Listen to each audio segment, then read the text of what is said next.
Hi friends, ये PIQ series जो हमारी इकोनॉमिक्स की चल रही है, कंसेप्ट प्लस पीआईक्यू, उसके साथ ही ये नया वीडियो है।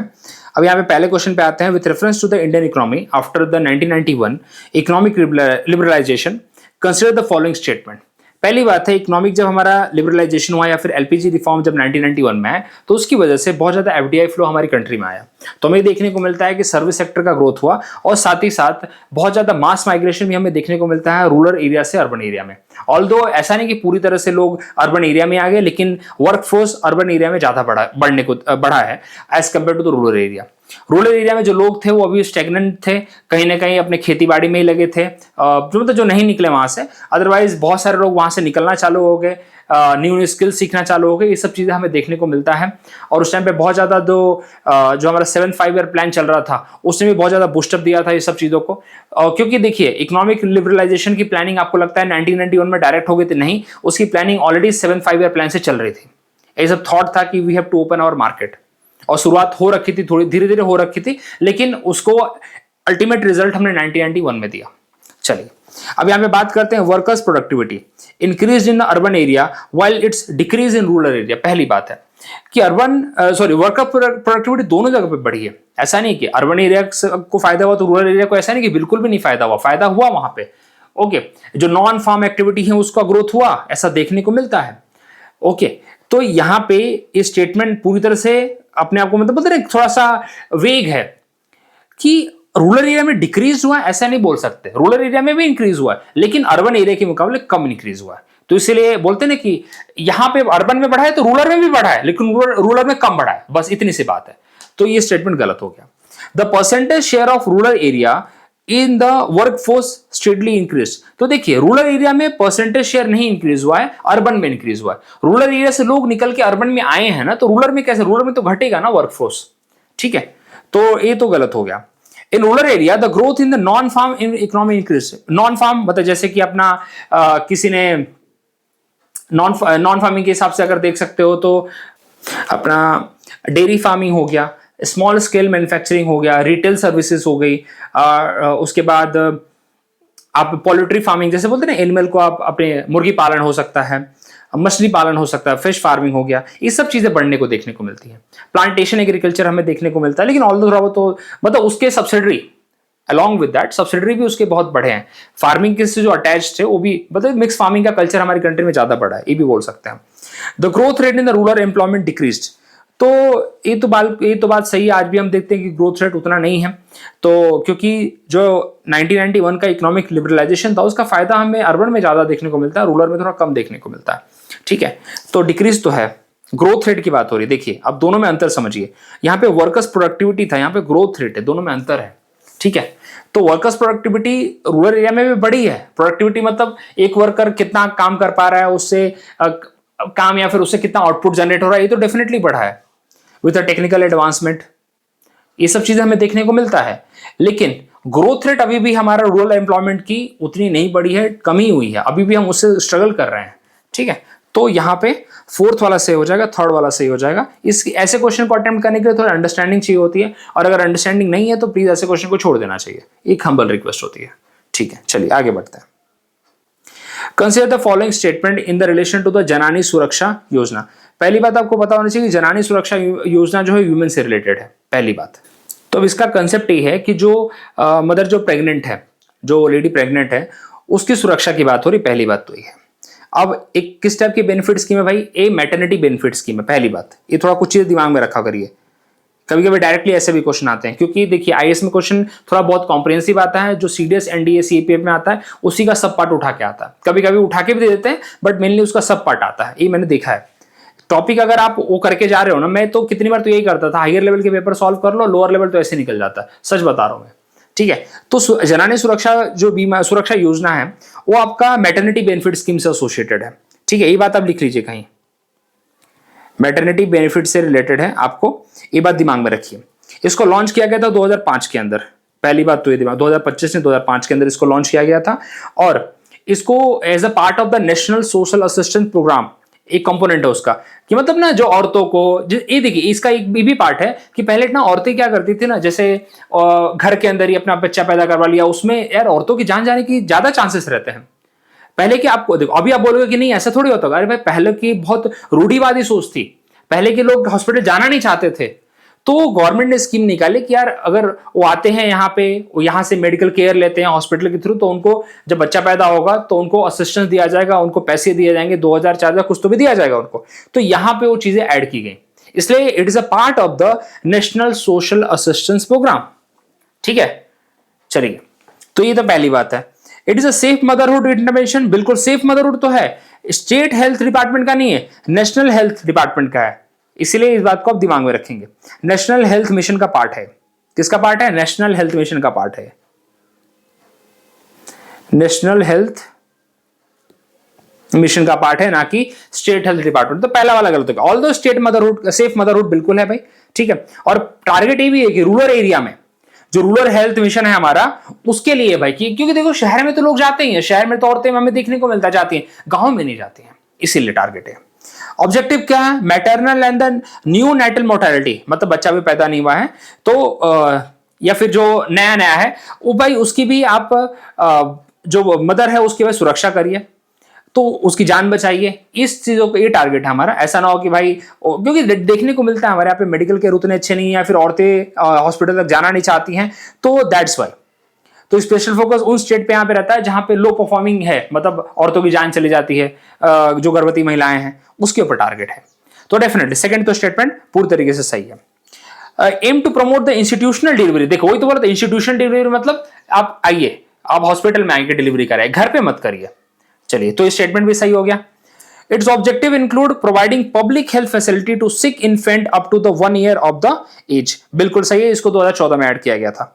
ठीक है, कि अप टू द न्यूबॉर्न जो है इन्फेंट है, उसको 1 साल तक आप सारी पब्लिक जो सुविधाएं हैं, मतलब हेल्थ असिस्टेंस है, आप उसको दोगे, उसको सारी ट्रीटमेंट दी जाएगी। तो बिल्कुल सही बात है, फोर्थ वाला भी सही है। यहाँ पे स्टेट की जगह अगर नेशनल होता तो ये सही हो जाता, बाकी सब तीनों सही है, बहुत लॉजिकल भी है। अगर आपको जनानी सुरक्षा के बारे में थोड़ा सा भी आइडिया होता, अगर अंडरस्टैंडिंग होती, आप कर लेते। चलिए, तो यहाँ पे कितने सही है? 3 सही है, 2 3 4, only 3, C is the right answer. चलिए अगले की तरफ बढ़ते हैं। देखिए, बहुत अच्छा कंसेप्ट है सेल्फ हेल्प ग्रुप का। अच्छा, अब यहां पे क्वेश्चन आता है कि जो सेल्फ हेल्प ग्रुप का कंसेप्ट है वो दिया किसने था? ये बहुत स्ट्रांग क्वेश्चन है, दिया किसने था ये कंसेप्ट? देखिए, जो अब इस टाइम के जो बांग्लादेश के जो इस टाइम पे सीएम बने हैं ना, पीएम बने हैं, उन्होंने 2-3 कंसेप्ट दिए थे, बहुत अच्छे कंसेप्ट हैं। एक बार सेल्फ हेल्प ग्रुप का कंसेप्ट दिया था उन्होंने, ऑल्दो पता नहीं किस तरह की पॉलिटिक्स में घुसे पड़े हैं वो, लेकिन he is the Nobel laureate, पहली बात बताऊं आपको मैं, ठीक है, he is a Nobel laureate, आप पढ़ के देखिएगा महमूद हुसैन के बारे में। एक और कंसेप्ट उन्होंने दिया था माइक्रो फाइनेंसिंग का। कौन सा कंसेप्ट भैया? माइक्रो फाइनेंसिंग का कंसेप्ट उन्होंने दिया था, मतलब जो ग्रामीण बैंक का कंसेप्ट है। उन्होंने बोला था कि जो गांव के लोग हैं, जो गांव के छोटे मोटे आपको उद्योग देखने को मिलेंगे, उनको बड़े बड़े लोन नहीं चाहिए, उनको छोटे छोटे लोन चाहिए। उसके लिए आप क्या बने? ग्रामीण बैंक बनाइए। ग्रामीण बैंक किसके अंडर रहेंगे? आरआरबी के अंडर रहेंगे। आरआरबी का कंसेप्ट उसके बाद हमें देखने को मिलता है, आपको आरआरबी का कंसेप्ट भी बता दूंगा। चलिए, अब यहाँ पे सेल्फ हेल्प ग्रुप जो है was originally initiated by the State Bank of India। ना, स्टेट बैंक ऑफ इंडिया की शुरुआत, स्टेट बैंक ऑफ इंडिया ने इसकी शुरुआत नहीं की, इसकी शुरुआत की है नाबार्ड ने, NABARD, नाबार्ड ने की। अब आपको पता होना चाहिए कि नाबार्ड का गठन कब हुआ था। नाबार्ड का गठन हुआ था 1982 में। उस टाइम पे हमारी कंट्री में 6th 5 ईयर प्लान चल रहा था। ये भी क्वेश्चन पूछा जा चुका है कि नाबार्ड का गठन कब हुआ था, ठीक है। तो यहां पे नाबार्ड का एक इनिशिएटिव है, लॉन्चिंग पैड नाबार्ड ने दिया था इसको। तो नाबार्ड इसको प्रमोट करना चालू हुआ था 1991 और 1992 में, ठीक है। और SHG मूवमेंट स्टार्ट हुआ और रिजर्व बैंक ऑफ इंडिया ने इसको एडिशनली सपोर्ट किया है। तो अब इसके अंदर होता क्या, बताता हूं आपको मैं।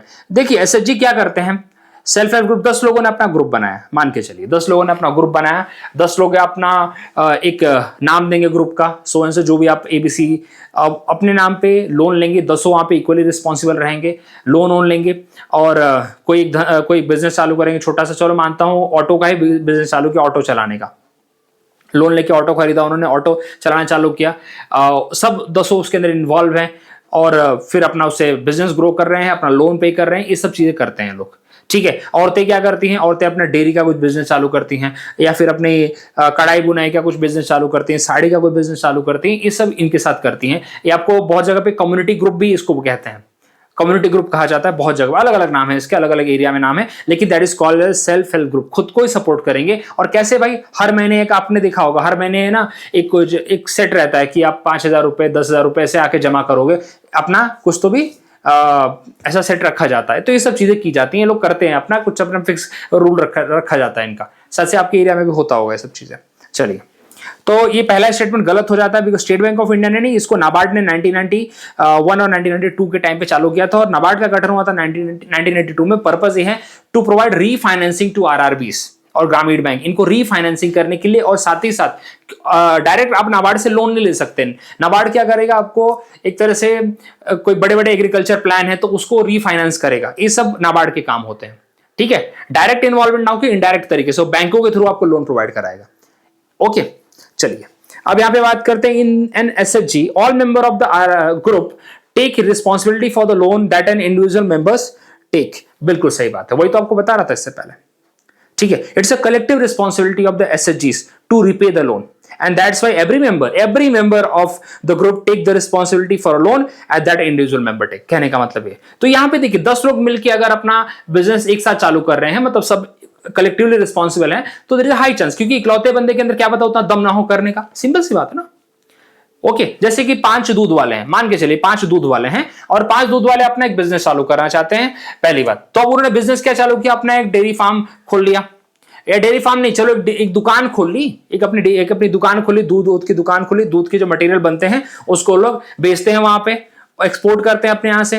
तो अकेला तो क्या पता नहीं खोल पाए, 5 लोगों ने मिलकर खोल लिया, सबके पास अपनी अपनी गायें हैं, भैंसे हैं, उससे वो लोग अपने हिसाब से अपना शेयर अपने हिसाब से लोग बांटते होंगे, लेकिन everybody is equally responsible for that. तो यस, सेकंड स्टेटमेंट इज सही। The RRB and the schedule commercial bank support the एसएचजीज। देखिए ये बात बिल्कुल सही है। अब आपको वही बता रहा था मैं, आरआरबी तो बिल्कुल गांव में ही बना है, रीजनल रूरल बैंकिंग, पर्पस ही वही है उसका, तो बिल्कुल पर्पस ही वही है कि भाई उनको हेल्प करना है, ठीक है। और शेड्यूल कमर्शियल बैंक बिल्कुल, अब देखिए आरआरबी जो बनते हैं वो कहीं ना कहीं शेड्यूल कमर्शियल बैंक एक तरह से स्पॉन्सर्ड बैंक होते हैं उनके। अब जरा आरआरबी के कंसेप्ट को देख लेते हैं। आरआरबी का कंसेप्ट यहां पे पूरा आपका खत्म हो जाएगा। देखिए जब आरआरबी का गठन हुआ ना, तो ये पता होना चाहिए कि आरआरबी कौन सी कमिटी के द्वारा शुरू किया गया था, किस कमिटी ने भाई इसके लिए रिकमेंडेशन दी थी। तो लिखिए, ठीक है, नरसिम्हन कमेटी। कौन सी कमेटी भैया, नरसिम्हन कमेटी। नरसिम्हन कमेटी जो थी आपकी कौन सी ईयर में, 1975 में उन्होंने रिकमेंडेशन दिया था for the establishment of the RRB, ठीक है, रीजनल रूरल बैंक। और 2 अक्टूबर 1975 को पहला ग्रामीण बैंक बोलिए या फिर रीजनल रूरल बैंक ओपन किया गया। उसका नाम था भाई प्रथम ग्रामीण बैंक। नाम लिख लीजिए, कहीं पे एग्जाम में आ जाता है। क्या है, प्रथम ग्रामीण बैंक। प्रथम ग्रामीण बैंक सेटअप किया गया कहां पे, मुरादाबाद में। मुरादाबाद कहां भैया, यूपी में है, ठीक है। हेड ऑफिस उसका मुरादाबाद यूपी में था, प्रथम ग्रामीण बैंक। अच्छा, इसे स्पॉन्सर्ड बैंक कौन था, क्योंकि स्पॉन्सर्ड बैंक ओपन करते हैं उन्होंने, तो उसका नाम था, वो जो बैंक का नाम था स्पॉन्सर्ड बैंक था, उसका नाम था सिंडिकेट बैंक। अब तो साथ से नहीं है, सिंडिकेट बैंक पहले हुआ करता था, ठीक है। तो जो शेड्यूल कमर्शियल बैंक होते हैं यही एक तरह से स्पॉन्सर्ड बैंक भी होते हैं आरआरबी के लिए। चलिए, अब यहां पे आरआरबी के अंदर शेयर किसका किसका होता है ये भी जरा जानना बहुत जरूरी है। तो देखिए आरआरबी के अंदर 3 ऐसे शेयर बना लीजिए, कॉलम बना लीजिए। देखिए पहले आपका सेंट्रल गवर्नमेंट होता है, सेंट्रल गवर्नमेंट का होता है 50% का शेयर, और अपना स्टेट गवर्नमेंट का होता है 15% का शेयर, और जो स्पॉन्सर बैंक होता है उसका होता है 35% का शेयर। ये बहुत बार पूछा जाता है। सेंट्रल गवर्नमेंट 50% शेयर होगा, अपना स्टेट गवर्नमेंट 15%, और हमारी जो स्पॉन्सर्ड बैंक है, जिस बैंक के थ्रू बनाया जाता है, सेटअप किया जाता है, उसका यहाँ पे 35% का शेयर यहाँ पे इंक्लूडेड है। तो इस तरह टोटल मिलके हो गया 100%। अब अगला क्वेश्चन आता है कि आरआरबी को रेगुलेट कौन करता है, हु रेगुलेट द आरआरबी। इसको रेगुलेट करने की जो ड्यूटी है वो आरबीआई की है, इसको रेगुलेट करता है आरबीआई, लेकिन सुपरवाइज कौन करता है, आरबीआई ऊपर से इंस्ट्रक्शन दे रहा है, लेकिन यहां पे विलेज लेवल पे, गांव लेवल पे उसको सुपरवाइज कौन कर रहा है, वो करता है नाबार्ड। नाबार्ड बनाया है इसलिए गया था जिससे आरआरबी को कंट्रोल कर सके। अब देखिए आरआरबी पहले बना कि नाबार्ड पहले, आरआरबी पहले बना। आरआरबी जब पहले आया तो उसके बाद देखा गया कि इनको रेगुलेट कैसे किया जाएगा। तो देखिए आरआरबी तो इनके लिए रेगुलेशन पास करेगी, लेकिन नीचे देखने के लिए भी तो चाहिए क्या सच में लोन दे रहे हैं, क्या रिफंड अपने को लोन वापस आ रहा है कि नहीं। ऐसा देखने को मिला कि आरआरबी बहुत सारे कंगाल होने की स्थिति में आ गए थे, क्योंकि आरआरबी आखिरकार लोगों को इन्फ्लुएंस में है, लोन दे दिया, पैसे नहीं आ रहे हैं, ये सब चल रहा था वहां पे। तो इसलिए नाबार्ड का गठन किया गया जिससे कि वो आरआरबी को कंट्रोल कर सके। अब दो तीन चीजें और लिख लो जब आरआरबी की बात हो रही है तो। देखिए दो कमिटीज का नाम बहुत इंपॉर्टेंट है, लिखिए।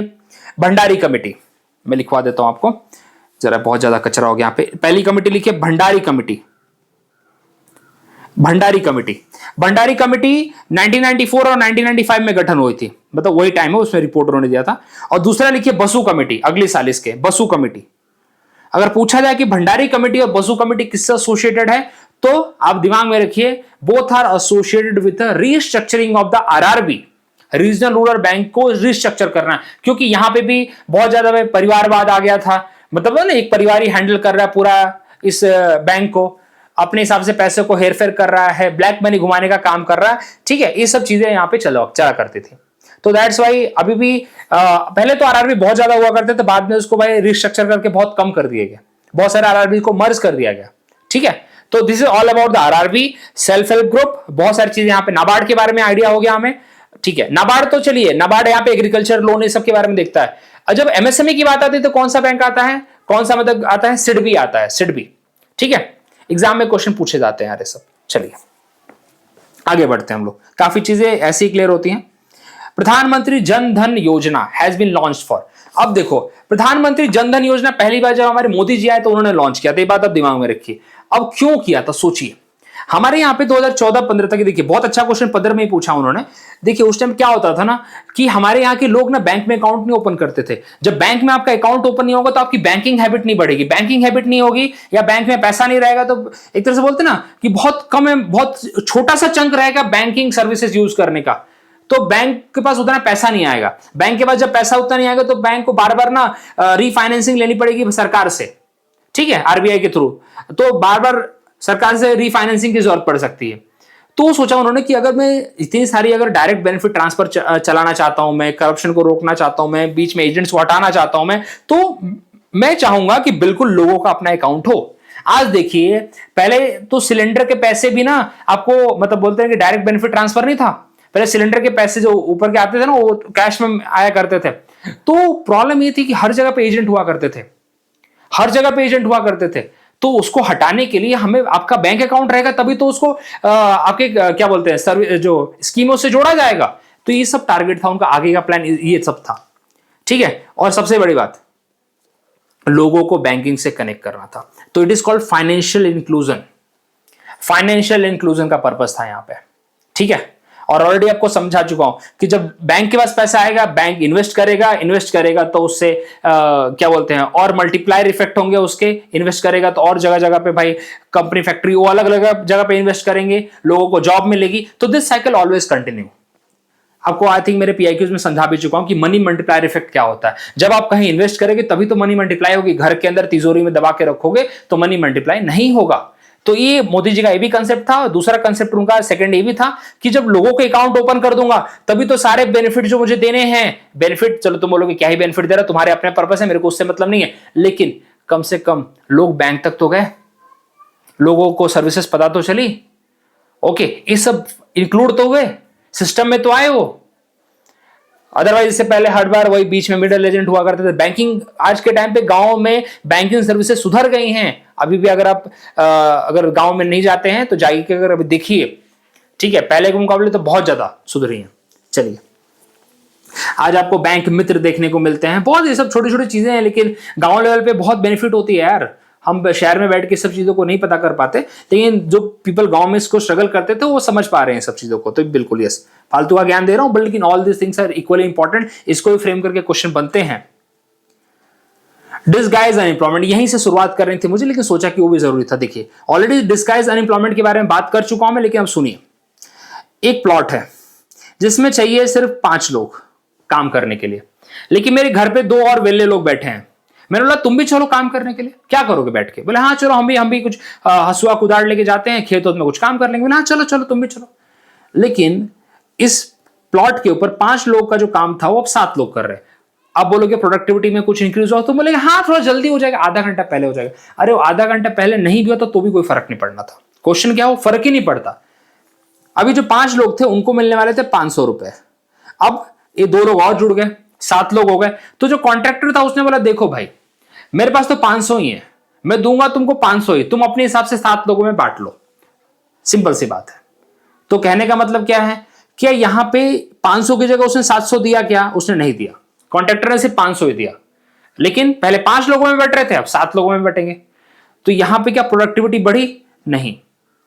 तो यहां पे मार्जिनल प्रोडक्टिविटी इसकी 0 ही रही। तो डिस्गाइज अनएम्प्लॉयमेंट आपको दिखेगा कहां पे सबसे ज्यादा? पहला क्वेश्चन तो ये भी आता है। देखिए आज के वक्त में अभी भी डिस्गाइज अनएम्प्लॉयमेंट जो छुपा हुआ है, जो हिडन है, इसको हिडन एम्प्लॉयमेंट भी बोलते हैं, ये कहां पे है? ये आपको गांव के अपने एग्रीकल्चर सेक्टर में देखने को मिलेगा।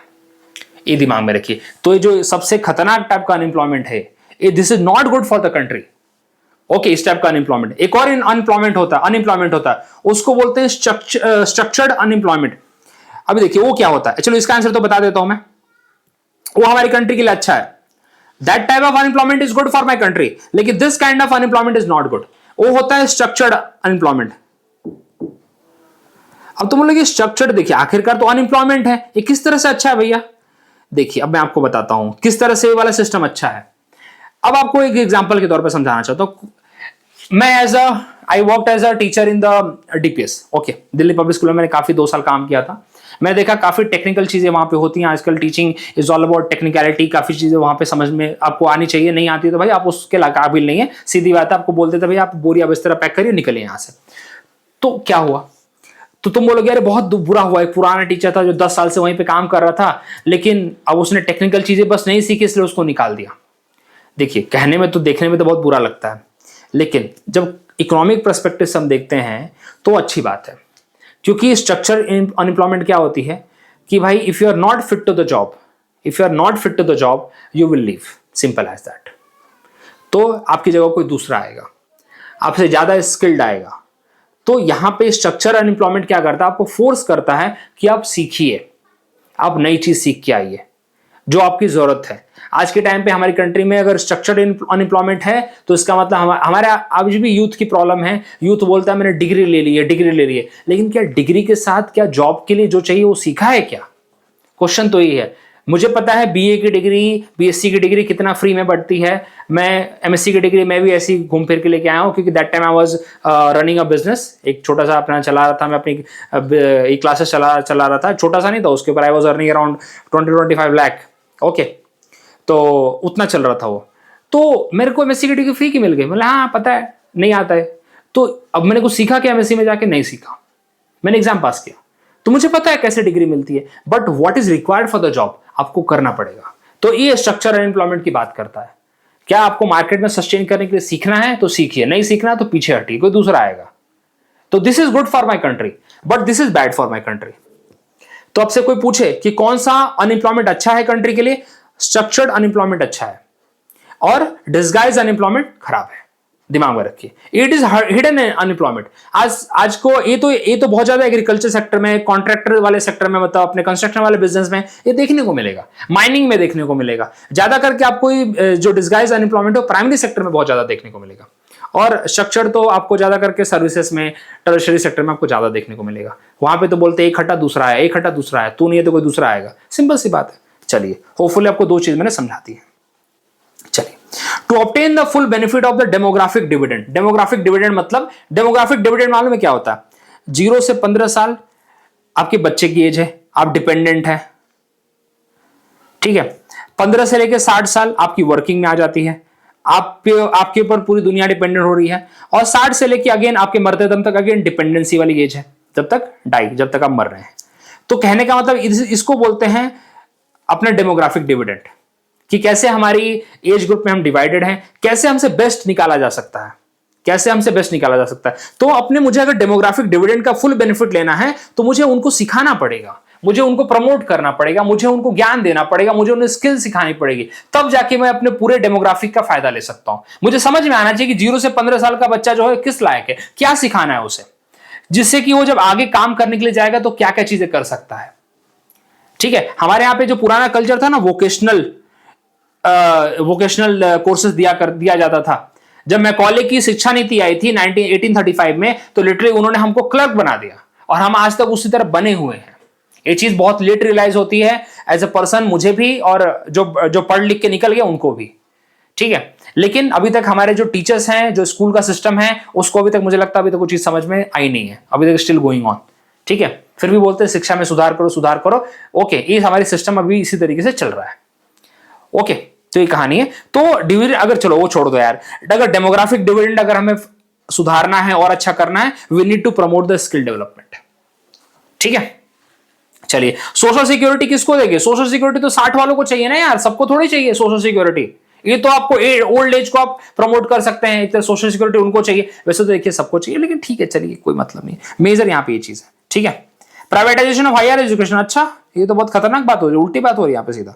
चलिए आगे बढ़ते हैं, अब बात करते हैं खतरनाक वाली, multi dimensional poverty index develop by, अब देखिए ध्यान से सुनिए क्वेश्चन को।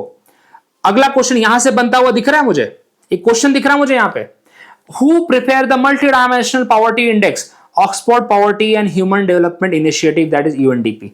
तो अब अगला क्वेश्चन यहां से भी बन सकता है, और ऐसा बना है, ऐसा बना है, एक क्वेश्चन से नया क्वेश्चन बन रहा है, क्योंकि उन्होंने यहां पे डेटा दे दिया है।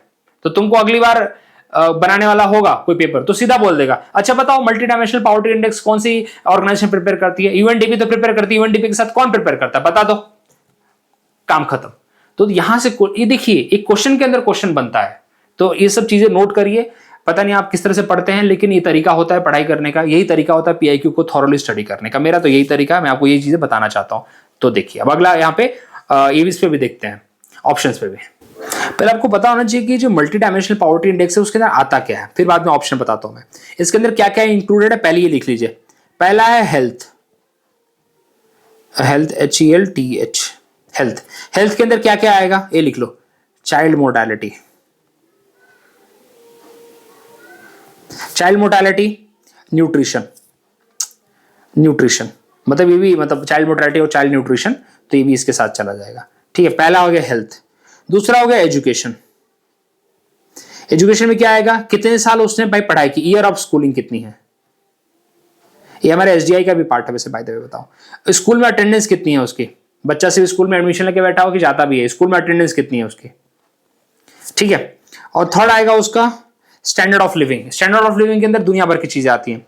स्टैंडर्ड ऑफ लिविंग के अंदर बहुत अच्छे क्राइटेरिया हैं और उसको लिखा देता हूं वहां पे। स्टैंडर्ड ऑफ लिविंग के अंदर क्या क्या आता है पहला लिखिए, वो भी इंपॉर्टेंट है। पहला आता है उसके घर में फ्यूल है कि नहीं है, ठीक है। दूसरा आता है भाई कि उसके घर में सैनिटेशन है, शौचालय है कि नहीं है, ठीक है। तीसरा आता है भाई कि ड्रिंकिंग वाटर, पानी है कि नहीं है, ड्रिंकिंग वाटर, ठीक है। उसके बाद इलेक्ट्रिसिटी चाहिए, उसके बाद चाहिए हाउसिंग, और उसके बाद कुछ बचा कुछ आपकी सेविंग या एसेट, इसकी बात होती है। तो मैं इसको ऐसे याद करता हूं कि भाई पहले तो घर दो, हाउसिंग दो पहले। इसको याद करने का तरीका मैंने ऐसे बना रखा है, पहले घर चाहिए मुझे, जब घर मिलेगा तब तो मुझे यहाँ पे बात करूंगा कि हम मुझे खाने पीने को कुछ चाहिए कि नहीं चाहिए। तो उसके बाद क्या चाहिए भैया, खाना बनाने के लिए कुछ चाहिए, तो कुकिंग फ्यूल, ठीक है। रिलेट करिए इसको, पहले खाना, पहले घर दो, घर में भाई रहने के लिए तो भाई चलो मान लेता हूं मैं। उसके बाद मुझे क्या दो भैया, मुझे खाना बनाने के लिए कुछ दो। खाना बनाने के लिए आपने दे दो, पानी पीने के लिए चाहिए ना, ड्रिंकिंग वाटर चाहिए। अब खाना पानी कर लिया तो उसके बाद भाई शौचालय भी जाऊंगा तो सैनिटेशन हो गया। इसके बाद भाई जब कुछ हो गया तो अब मेरे को भाई कुछ पैसा वैसा रहने वहने को चाहिए, थोड़ा सा सेविंग वेविंग चाहिए। तो इस तरह से मैंने इसको, और घर में रहने के लिए क्या मैं अंधेरे में रहूंगा, इलेक्ट्रिसिटी भी चाहिए। तो इस तरह से मैंने जोड़ रखा है 4-5 चीजें, ये तब मुझे याद रहता है। ये इसलिए याद रखने के लिए तरीका है क्योंकि जब मैं यहाँ पे नीति आयोग का मल्टी डायमेंशनल पॉवर्टी इंडेक्स पढ़ूंगा तो उसमें भी ये सब चीजें आएंगी, उसमें भी ये सब चीजें आएंगी, इसलिए जरूरी है, एग्जाम में पूछे जाते हैं सब चीजें। चलिए तो अब बताइए भाई कौन कौन सी चीज के साथ में आ रही है जो यहाँ पे बात हो रही। क्या यहाँ पे परचेजिंग पावर की बात की हमने, कहीं नहीं बात की। क्या हमने बजट डेफिसिट की, जीडीपी की बात की, कहीं नहीं बात की। हमने एजुकेशन की बात की, हमने हेल्थ की बात की, हमने एसेट की बात की, सर्विसेज की बात की, ये सब बात की हमने। तो यहाँ पे हमने 2 और 3 के बारे में कहीं बात ही नहीं की है।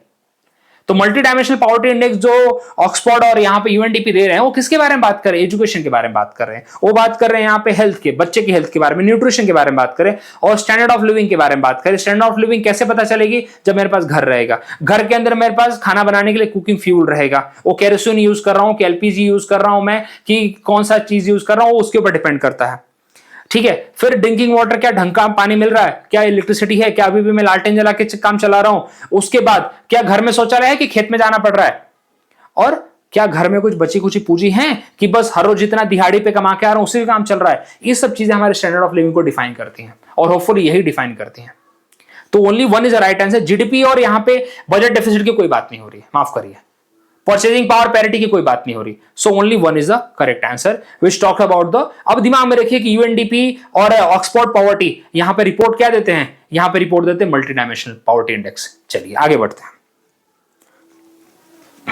World development report, world develop, देखिए ऐसे जब क्वेश्चन आ जाते हैं तो दिमाग में रखा करिए। मतलब ऐसे क्वेश्चन बहुत ज्यादा वो टेंशन वाले नहीं होते हैं। अगर थोड़ा पता है तो पता है, नहीं पता तो छोड़ देना चाहिए। मैं सही बताता हूँ, बहुत अच्छा दिमाग दे रहा हूँ, छोड़ देना चाहिए, क्योंकि ऐसे क्वेश्चन में हिट एंड ट्रायल नहीं करना चाहिए। पहली बात है वर्ल्ड डेवलपमेंट रिपोर्ट कौन देता है भैया? देखिए ये देता है हमारा B, that is international bank for the reconstruction, IBRD बोलते हैं इसको, IBRD। अब तुम बोलोगे IBRD किसका पार्ट है? वर्ल्ड बैंक का पार्ट है, वर्ल्ड बैंक का पार्ट है भैया ये हमारा, वर्ल्ड बैंक का। पहली बात है पता होना चाहिए, ठीक है। पर्पस क्या है भैया?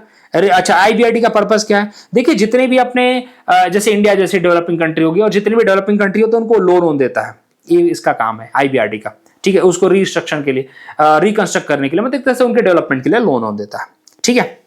तो आप दिमाग में रखिए। और कुछ ईज ऑफ डूइंग बिजनेस की एक रिपोर्ट आती है, वो भी यही देता है। लिख लीजिए जो रिपोर्ट्स बताता हूं मैं। Ease of doing business, ease of doing business exam में आता है कभी कभी। उसके बाद ईज ऑफ लिविंग इंडेक्स, इसकी रिपोर्ट भी अपना IBRD देता है। चलिए बाकी तो इतना लर्न करेंगे पागल हो जाएंगे, अब इतना बहुत है। चलिए नहीं, ऐसे क्वेश्चन वही भाई कि आता है तो ठीक है, नहीं तो छोड़ देना चाहिए। अब बात करते हैं India. Rural income are generally lower than the urban income. बात तो सही है भाई, रूरल इनकम हमें कम ही देखने को मिलती है, अर्बन इनकम ज्यादा देखने को मिलती है। Which of the following reasons account for this? ये देखिए पूरा अंडरस्टैंडिंग बेस्ड क्वेश्चन। यहां पे आपका अगर दिमाग है तो करेंगे, नहीं है तो छोड़ेंगे। क्या रीजन है भैया? रूरल इनकम यहां पे कम है अर्बन इनकम के मुकाबले, क्या रीजन है? A large number of farmers are illiterate and know little about the scientific agriculture. ऐसा कौन बोलता है? ये देखिए यार 1996 का क्वेश्चन है यार, ये थोड़ा डिफिकल्ट हो जाता है इस तरह से रिलेट करना भी। क्या पता उस हिसाब से ये सही भी जाए। 1996 उस साल में पैदा हुआ था यार, तो मैं कैसे बोलूं आज मैं 28-29 साल का हो गया, मतलब उस हिसाब से रिलेट करो तो क्या पता वो सही जा रहा हो। लेकिन आज सही उतना मैं नहीं मानता इस बात को, तो शायद से चलो इस क्वेश्चन को मतलब फर्स्ट वाले के साथ तो नहीं जाऊंगा, बट ठीक है उस हिसाब से तो उस टाइम के हिसाब से जा भी सकते हैं, उस हिसाब से कंडीशन हमारी थी। ऐसे क्वेश्चन जब अंडरस्टैंडिंग बेस्ड आ जाए तो थोड़ा सा दूर हटना चाहिए, मतलब पुराना क्वेश्चन है अटेम्प्ट के हिसाब से। Price of the primary product are lower than the those of manufacturing product. चलो इस क्वेश्चन को छोड़ देते हैं, सॉरी मैंने ये लिया बिकॉज इसका रिलेशन थोड़ा कम बनता है।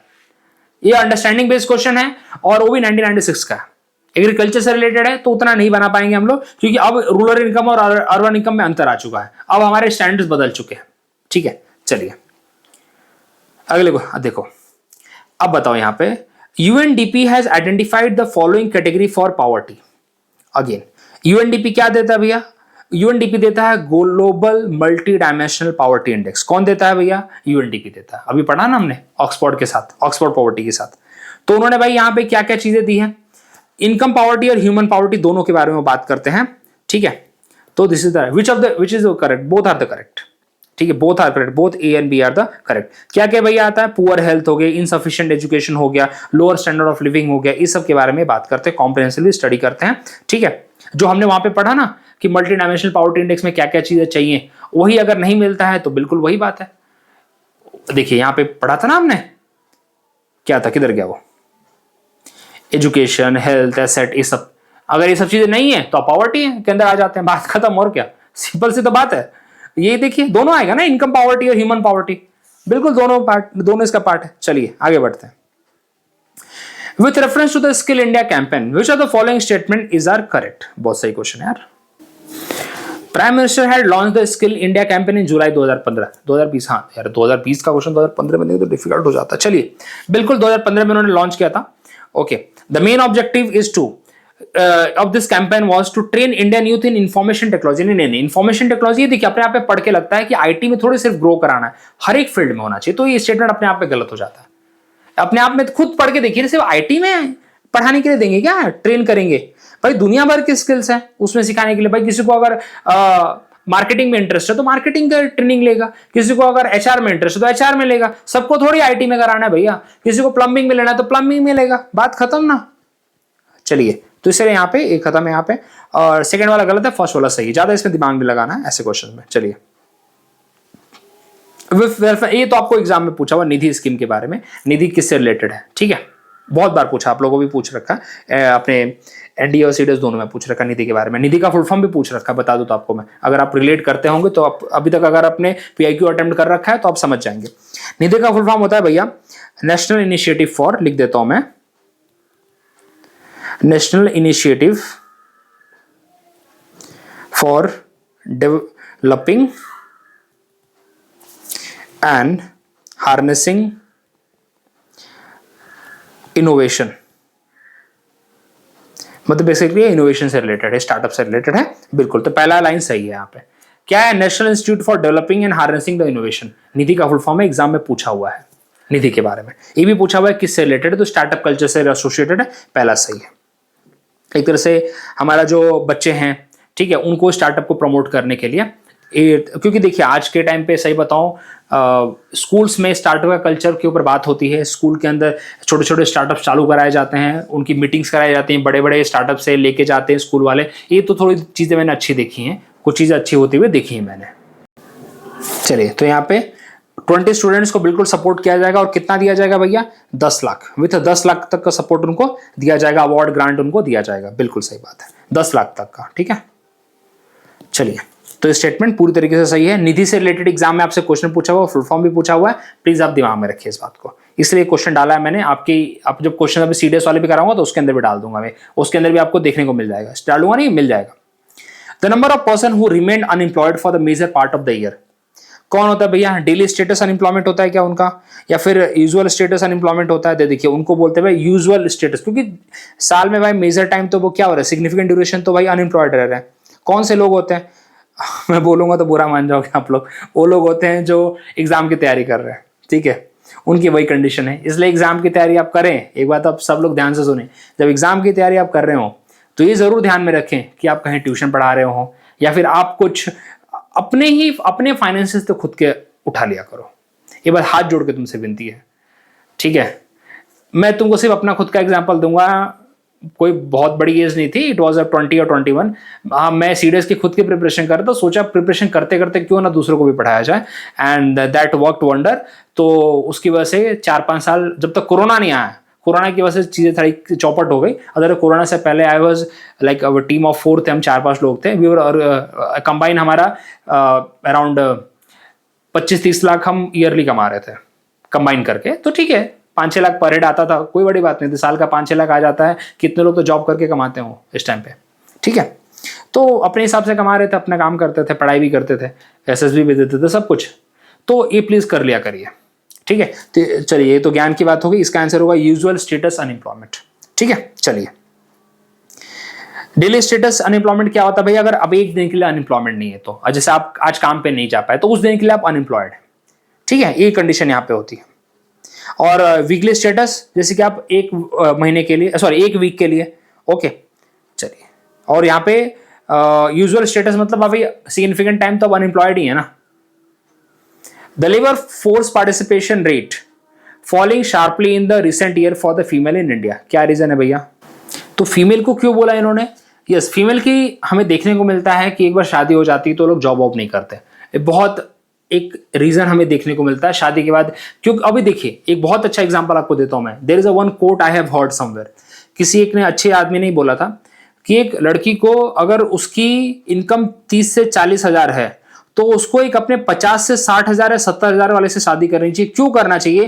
क्योंकि 50 से 60 हजार 70 हजार वाला उसको एक इंडिपेंडेंस देगा कि तू भी काम कर। अगर वो 2 लाख 3 लाख वाले से शादी करेगी ना, तो वो बोलेगा कि तू घर पे बैठ, मैं काम करता हूं, तो तुम्हारी इंडिपेंडेंस यहां पे चली जाएगी। अगर लड़कियां इस बात को सुन रही हैं तो इस बात को समझें, बहुत इंपॉर्टेंट है। अदरवाइज अगर तुमको काम नहीं करना तो अलग कहानी है, लेकिन मैं उन लोगों के लिए बात बोल रहा हूं जो काम करना पसंद करते हैं। क्योंकि देखो, अगर तुम ऐसा हस्बैंड देख रहे हो जो 2 से 3 लाख कमा रहा है, 5 लाख कमा रहा है, no problem, go for it. लेकिन ये बात भी ध्यान रखो कि तुम्हारे 30 से 40 हजार की वैल्यू रखे, क्योंकि फिर यहां पे वैल्यू खत्म हो जाती है। Got it? तो ये देखिए, ये पहली लाइन तो सही है, दूसरी लाइन भी सही है, क्योंकि आपकी जब फैमिली इनकम सुधर जाएगी तो औरतें काम करना बंद कर देती हैं। ये बहुत कॉमन टेंडेंसी देखी गई है, और आई थिंक यूपी पीसीएस ने बहुत अच्छा पॉइंट भी रेज कर दिया है यहाँ पे, बिल्कुल सही बात बोला है, दोनों सही है यहाँ पे, ये चीज देखने को मिलती है। तुम इक्का दुक्का एग्जाम्पल ले लो, अलग कहानी है, लेकिन मेजर रीजंस यही है। ठीक है, मेजर की बात हो रही है यहाँ पे। और कितनों ने तो पहले से सोचा होता है कि शादी के बाद हमें काम नहीं करना है, ये भी अलग कहानी है। लेकिन आई स्टिल रिस्पेक्ट कि आप अगर 30 से 40 या 50 भी कमा रहे हैं तो उस हिसाब से देखिए कि आपके बराबर वाला भी अगर उतना कमाएगा तो both will get the equality, both will get the equality, your independence will be there. बस ये थोड़ी सी ज्ञान की बात, बाकी तो आपकी मर्जी। चलिए, तो दोनों सही है और रीजन करेक्ट एक्सप्लेनेशन भी है। आगे बढ़ते हैं। अभी देखिए, वापस आया मल्टी डायमेंशनल पॉवर्टी इंडेक्स। अब बताओ भाई, क्या एक क्वेश्चन तुम्हारे लिए इंपॉर्टेंट नहीं बनता है? यूएनडीपी और ऑक्सफोर्ड पॉवर्टी का रिपोर्ट देते हैं। अब बताओ, क्या तुम्हें लगता है क्वेश्चन तुम्हारे लिए इंपॉर्टेंट नहीं था जो मैंने बताया? खुद यूपीएससी ने 2 बार पूछ लिया, खुद यहाँ पे यूपीपीसीएस पूछ रहा है। अभी तो सीडीएस के क्वेश्चन मैंने भाई डाले नहीं है, उसके अंदर भी आपको अगला वीडियो में सीडीएस के क्वेश्चन दबा के मिल जाएंगे, उसमें तो नीति आयोग का भी पूछ रखा है। ठीक है, अच्छा तो क्या होगा भैया, आप बता दो। क्या हेल्थ पे बात की, क्या एजुकेशन पे बात की, क्या लिविंग स्टैंडर्ड पे बात किया? हमने तीनों पे बात किया, तो तीनों सही हैं, तीनों के तीनों सही हैं यहाँ पे। अब आपको इसमें सोचने की, समझाने की कोई जरूरत है नहीं यहाँ पे। चलिए, जब मैं हेल्थ की बात करता हूँ, ये देखता हूँ भाई चाइल्ड मोर्टेलिटी है कि नहीं, न्यूट्रिशन मिल रहा है कि नहीं मिल रहा है, बच्चा स्टंटिंग मतलब छोटा तो नहीं रह रहा, उसको इतना तो न्यूट्रिशन मिल रहा है ना। ठीक है, मैं एजुकेशन की बात करता हूँ तो कितने साल उसने एजुकेशन मतलब स्कूल एनरोलमेंट कितना था उसका, उसके बाद अटेंडेंस कितना था उसका। जब मैं लिविंग स्टैंडर्ड की बात करता हूँ, ये देखता हूँ भाई उसके घर में इलेक्ट्रिसिटी है कि नहीं है, पानी है कि नहीं है, फ्यूल है कि नहीं है, क्लीन फ्यूल है कि कैसा फ्यूल है, कैरोसिन है, क्या फ्यूल है उसके पास। ठीक है, और उसके पास कुछ एसेट है कि नहीं है, सेविंग है कि नहीं है, ये सब चीजें देखता हूं मैं। हाउसिंग है कि नहीं है, सबसे बड़ी बात तो ये भी है, ये सब चीजें देखी जाती है। तो yes, all the 3 are correct. अब मल्टी डायमेंशनल तो याद हो जाना चाहिए मेरे हिसाब से। अच्छा, इतना ही है क्या? नहीं, आगे भी है। अभी देखिए, रिलेट करिए, क्या ह्यूमन डेवलपमेंट इंडेक्स, क्या हम सस्टेनेबल डेवलपमेंट गोल के साथ रिलेट नहीं करते हैं? रिलेशन में नहीं है, बिल्कुल रिलेशन में भैया। जब ह्यूमन डेवलपमेंट इंडेक्स हमारे ग्रो करेंगे तभी तो हमें देखने को मिलेगा कि सस्टेनेबल डेवलपमेंट गोल भी ग्रो करेंगे, जो 17 साल के हमारे आगे के 2030 तक हैं। 17 सस्टेनेबल डेवलपमेंट गोल हैं, बिल्कुल। The underlying dimension of the SDG target are closely related to the education and health aspect, बिल्कुल है। तो दोनों यहां पे सही है, दोनों सही है, और एक्सप्लेनेशन भी सही है। देखिए, लॉरेंज कर्व आज सुबह ही पढ़ाया था मैंने, किसके साथ है? इनइक्वालिटी ऑफ इनकम के साथ है। अगर इसके साथ एक और टर्म आता है, गिनी कोफिशिएंट आता है। अगर गिनी कोफिशिएंट की वैल्यू मतलब it's a slope of that, slope of the Lawrence curve, Guinea coefficient अगर 0 है तो बोल सकता हूं इक्वालिटी बहुत अच्छे से है, इतनी इक्वालिटी है कि मतलब आइडियल कंडीशन है। अगर 100% इसका अगर 1 आता है वैल्यू, तो दैट इज 100% इनइक्वालिटी की बात हो रही है यहाँ पे, 100% इनइक्वालिटी की बात हो जाती है फिर। ठीक है, सुबह ही पढ़ाया था, बस एक क्वेश्चन डाल दिया मैंने उसका। अब मैंने सुबह 2-3 कर्व पढ़ाया था, आपको प्लीज उसको पढ़िए। एक कर्व हमारा क्या था? एक हमने लैफर कर्व पढ़ा था। लैफर कर्व किससे रिलेटेड है? हमारे टैक्स रेट और टैक्स रेवेन्यू से एसोसिएटेड है। सरकार उतना ही टैक्स ले जितना लोग दे पाए, इतना ना कर दे कि लोग कंट्री छोड़ के भाग जाए या इवेट करना चालू कर दे। फिर मैंने पढ़ाया था कुजनेट कर्व। कुजनेट कर्व किससे एसोसिएटेड था? एक इन्वायरमेंट वाला पढ़ाया था और एक इनकम से रिलेटेड पढ़ाया था मैंने। थोड़ा देखिए उस वीडियो को, अदरवाइज वीडियो काफी लंबा हो जाएगा। ये देखिए, ये मैंने डाल रखा, पढ़िए इसको। The development of the concept of the global village किससे एसोसिएटेड है? ग्लोबल विलेज यहाँ पे सोशल डेवलपमेंट की बात करता है यार। सोशल डेवलपमेंट यहाँ पे मतलब पूरी तरह से इसकी बात करता है, सोसाइटल डेवलपमेंट की बात करता है, सबकी ग्रोथ की बात करता है ग्लोबल विलेज का कंसेप्ट। ठीक है, चलिए आगे बढ़ते हैं भैया। यहाँ पे हम देखिए, डिसगाइज अनएम्प्लॉयमेंट कहां मिलेगा बताइए? अब बहुत अच्छा क्वेश्चन आया, डिसगाइज अनएम्प्लॉयमेंट का। एग्रीकल्चर सेक्टर में मिलेगा, रूरल एरिया में मिलेगा, बिल्कुल मिलेगा। मैन्युफैक्चरिंग में हाँ मिलेगा भाई, जो काम 2 लोगों को करना चाहिए वो 4 लोग कर रहे हैं। ठीक है, अच्छा अर्बन एरिया में मिलना चाहिए वैसे तो। अच्छा, इन्होंने कुछ ज्यादा ही अब यहाँ पे थोड़ा सा और दिमाग लगाया होगा। ठीक है, अगर इसमें भी मुझे जाना है तो फिर 1 और 2 के साथ चला जाऊंगा, मैं ज्यादा सोचूंगा नहीं। अदरवाइज अगर मुझे बहुत डिटेलिंग में जाना है तो मुझे तो हर जगह दिख जाएगा यार, लेकिन इनको जनरलाइज आंसर चाहिए होगा मे बी, इसलिए यहाँ पे 1 और 2 इज द राइट आंसर। आपको इतना तो पता है कि डिसगाइज अनएम्प्लॉयमेंट क्या है। ऐसे क्वेश्चन आपकी समझ है इस बात को लेके, लेकिन ऑप्शंस कभी कभी ऊपर नीचे होते हैं, तो गो विथ 1 और 2, simple as that. Rural area में क्यों है पता है आपको? रूरल एरिया में पॉपुलेशन भाई इतना ज्यादा इन्वॉल्व है काम करने में उसी चीज में। अर्बन एरिया में मानता हूं ना कम मिलेगा, लेकिन अर्बन एरिया में भी मिलेगा। लेकिन एक बात है, अर्बन एरिया में एक चीज और है कि घर के अंदर अगर 5 लोग हैं तो 5 अलग अलग जगह के काम कर रहे हैं, ये बात है। ठीक है, बट एग्रीकल्चर के अंदर क्या है कि एक ही फैमिली के 5 लोग हैं, 5 के 5 एग्रीकल्चर में जुटे हुए हैं और रूरल एरिया के अंदर। तो यस, 1 और 2 is a more appropriate answer, so I will go with 1 और 2। So this is all about अब disguised unemployment, structural unemployment, multi-dimensional poverty index, SHG, RRB, NABARD, इससे रिलेटेड कुछ भी आ जाए मुझे नहीं लगता कि आपको कोई प्रॉब्लम होनी चाहिए। और क्वेश्चन आते रहेंगे और हमारा 5 ईयर प्लान का टारगेट है आज, उसके बाद वीडियो डेफिनेटली बन जाएगा आपको। तो बहुत सारी चीजें मैं इकोनॉमिक्स की आपको कवर करा रहा हूं। मैं कोशिश कर रहा हूं कि आपके सीडीएस और एनडीए तो इतना पढ़ा दूं कि आपके अच्छे मार्क्स आए उसमें से। चलिए मिलते हैं अगले वीडियो में।